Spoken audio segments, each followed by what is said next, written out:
ഇനി ഇരുന്നോളൂ ജയശ്രീ, വേണ്ടത് നമുക്ക് എടുക്കാമല്ലോ. ഞാൻ പിന്നെ ഇരുന്നോളാം. ശ്രീദേവി വന്നാലോ? അവളിനി വരുണ്ടാവില്ല. എന്തേ ശ്രീദേവി വരാഞ്ഞത്? ഒന്നുമില്ല. അസലായിട്ടുണ്ട്. പെൺകുട്ടികളായാൽ അസലായിട്ട് വെച്ചുണ്ടാക്കാൻ അറിയണം. നിർമ്മല കണ്ടു പഠിച്ചോളൂ. ഞങ്ങളോടൊപ്പം പുറത്തേക്ക് ഇറങ്ങിയതാണ് ശ്രീദേവി. അപ്പോ പെട്ടെന്നൊരു ടെലിഗ്രാം വിജയശങ്കറിന്റെ. അതോടെ കുട്ടിയുടെ ഭാവം ആകെ മാറി. എന്താ മെസ്സേജ്? അവള് തന്നെയാ വായിച്ചത്, ഞാൻ കണ്ടില്ല. ഭീഷണിയാവും. ഇരുന്നോളൂ ജയശ്രീ, പിന്നെ മതി. പഴയ ചിട്ടയാവും. ഭർത്താവിന്റെ കഴിഞ്ഞിട്ടേ ഇരിക്കുള്ളൂ എന്ന് നിർബന്ധം ഉണ്ടാവും. പഴയ ചിട്ടകള് എല്ലാം നല്ലതൊന്നും അല്ല.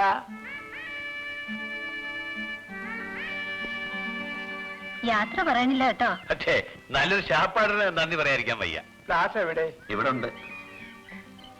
Young man, you are lucky. ഭാഗ്യമുള്ളവർക്ക് എല്ലാം ഒത്തുകിട്ടും. സ്വഭാവ ഗുണവും സൗന്ദര്യവും ഒക്കെ ഉണ്ടെന്ന് കുട്ടികൾ പറഞ്ഞു. കൈപ്പുണ്യം ഉണ്ടെന്ന് ഞാൻ തന്നെ സമ്മതിച്ചു. ഭാഗ്യവാൻ. നിങ്ങൾ വേണ്ടേ?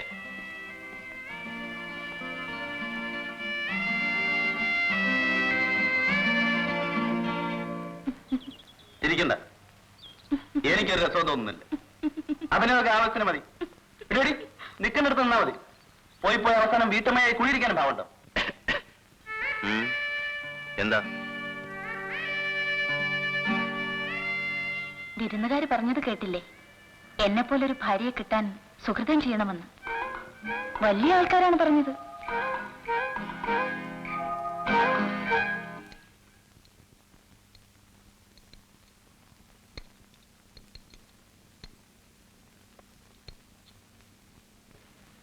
ഗോപ, അവിടെ ഇരുന്നോളൂ. ഞാനും ഇരിക്കാം. ഇരുന്നോളൂ.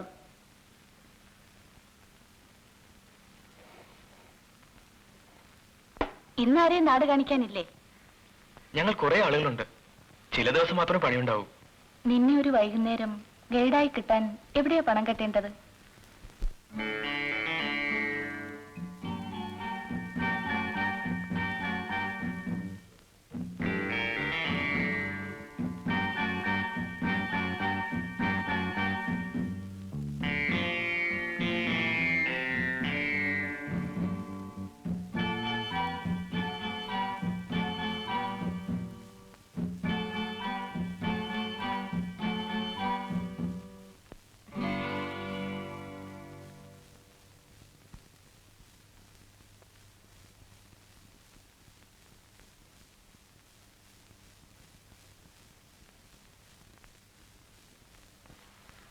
നിനക്ക് നാളെ തന്നെ പോവാം.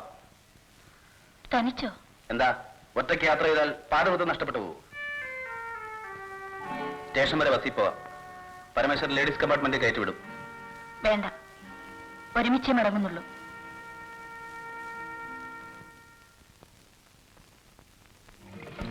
ഇവിടെ താമസിക്കുന്നവർക്ക് പരമസുഖം. വല്ലപ്പോഴും വരുന്നവർക്ക് തോന്നും. നിനക്കിഷ്ടമല്ലേ ഈ സ്ഥലം? ഒന്ന് രക്ഷപ്പെട്ടാൽ മതി ഇവിടുന്ന്. ഇവിടെന്താ കുഴപ്പം? പുറത്തു പോയാൽ എന്ത് ചെയ്യും? എന്തെങ്കിലും.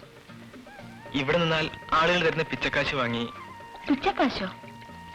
ബക്ഷീസ് പിച്ചക്കാശ് തന്നെ. പുറത്തെന്ത് പണി കിട്ടും? 1000 രൂപ മുടക്കിയാൽ ഒരു ലേത്തിട്ട് തരാന്ന് പറഞ്ഞു നാട്ടിലൊരു ചങ്ങാതി. ബാക്കി കടം കിട്ടും.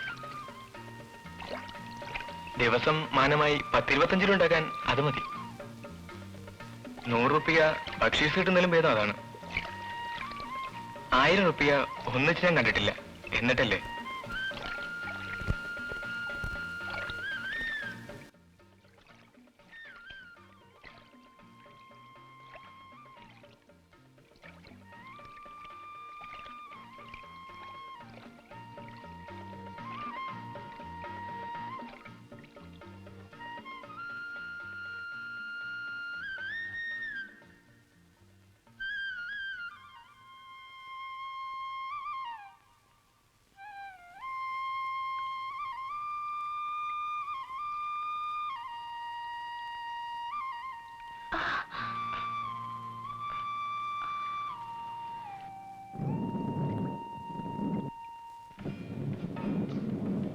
മടങ്ങാം.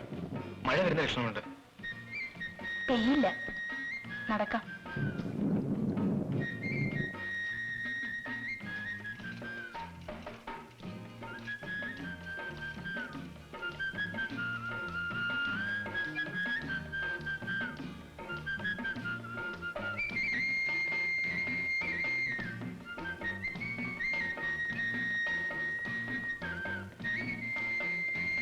ഞാൻ കാശെടുത്തില്ല. കൊടുത്തു.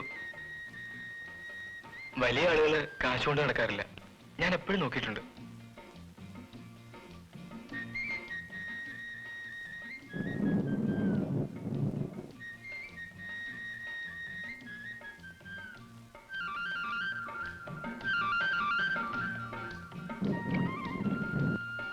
എന്നോട് പോടാമോ നിനക്ക്?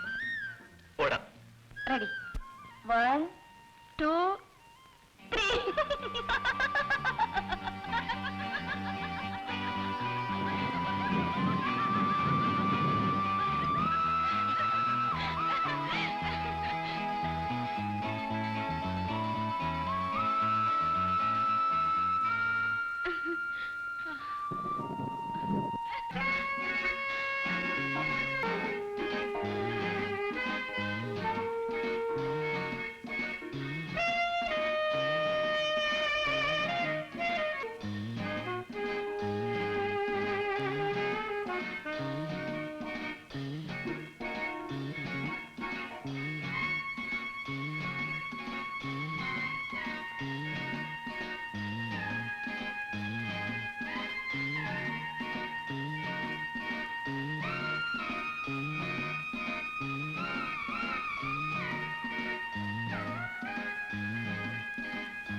മോതിരം.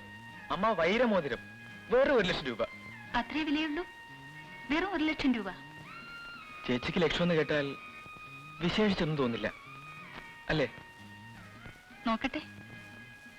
സ്വർണ്ണമോതിരമൊക്കെ ഊരി വെച്ചിരിക്കുകയാണോ? നിന്റെ മോതിരം ഞാൻ ലേലത്തിലെടുത്തു.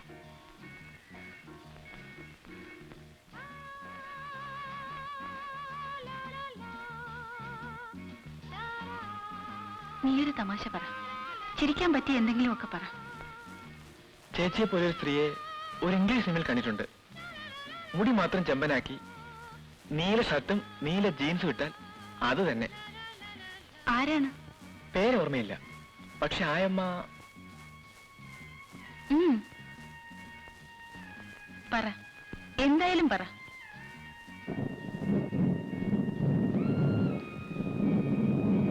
മഴ വരുന്നു.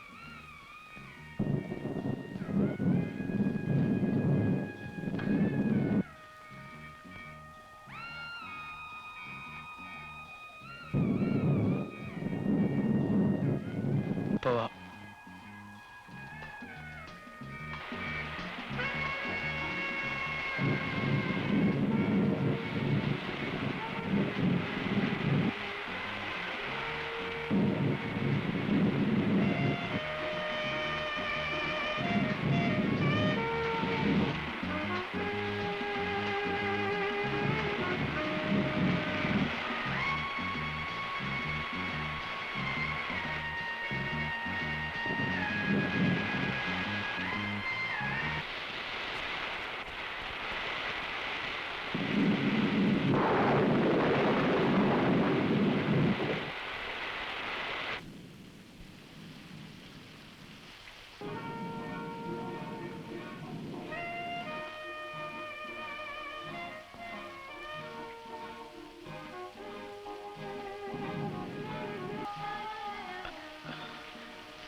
ഇനി എന്നെപ്പറ്റി പരാതി കൊടുക്കണം.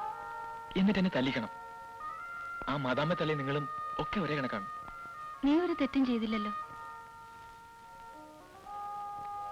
ഒന്നും വിചാരിക്കരുത്. ഞാൻ ഒരിഷ്ടം തോന്നിയപ്പോൾ എനിക്ക് തെറ്റിപ്പോയി. ഇഷ്ടം? നിനക്കെന്നെ ഇഷ്ടമായോ? മുതലാളി എന്നെ കൊല്ലും. മുതലാളി ഒന്നും ചെയ്യില്ല. ബാധ ഒഴിഞ്ഞു എന്ന് വിചാരിക്കും. മുതലാളി എന്റെ ആരുമല്ല. അല്ല, എന്റെ ഭർത്താവല്ല. വയറ്റിപ്പിഴപ്പിന് വേണ്ടി വിളിക്കുന്നവരുടെ കൂടെ പോകും. എന്നെ പോലത്തെ പലരെയും ഇവിടെ വരുന്ന മുതലാളിമാരുടെ കൂടെ നീയും കണ്ടിട്ടുണ്ടാവും. ഞാൻ അയാളുടെ ആരുമല്ല. എനിക്ക് ബംഗ്ലാവില്ല, ലക്ഷങ്ങളില്ല. 10ാം ക്ലാസ് തോറ്റപ്പോൾ തൊട്ട് പണി അന്വേഷിച്ചു. എന്ത് കിട്ടാൻ? വീട് പിഴയ്ക്കണ്ടേ? നീ? അതെ, നിനക്കും എന്നെ വാങ്ങാം. കുറച്ച് കാശുണ്ടെങ്കിൽ.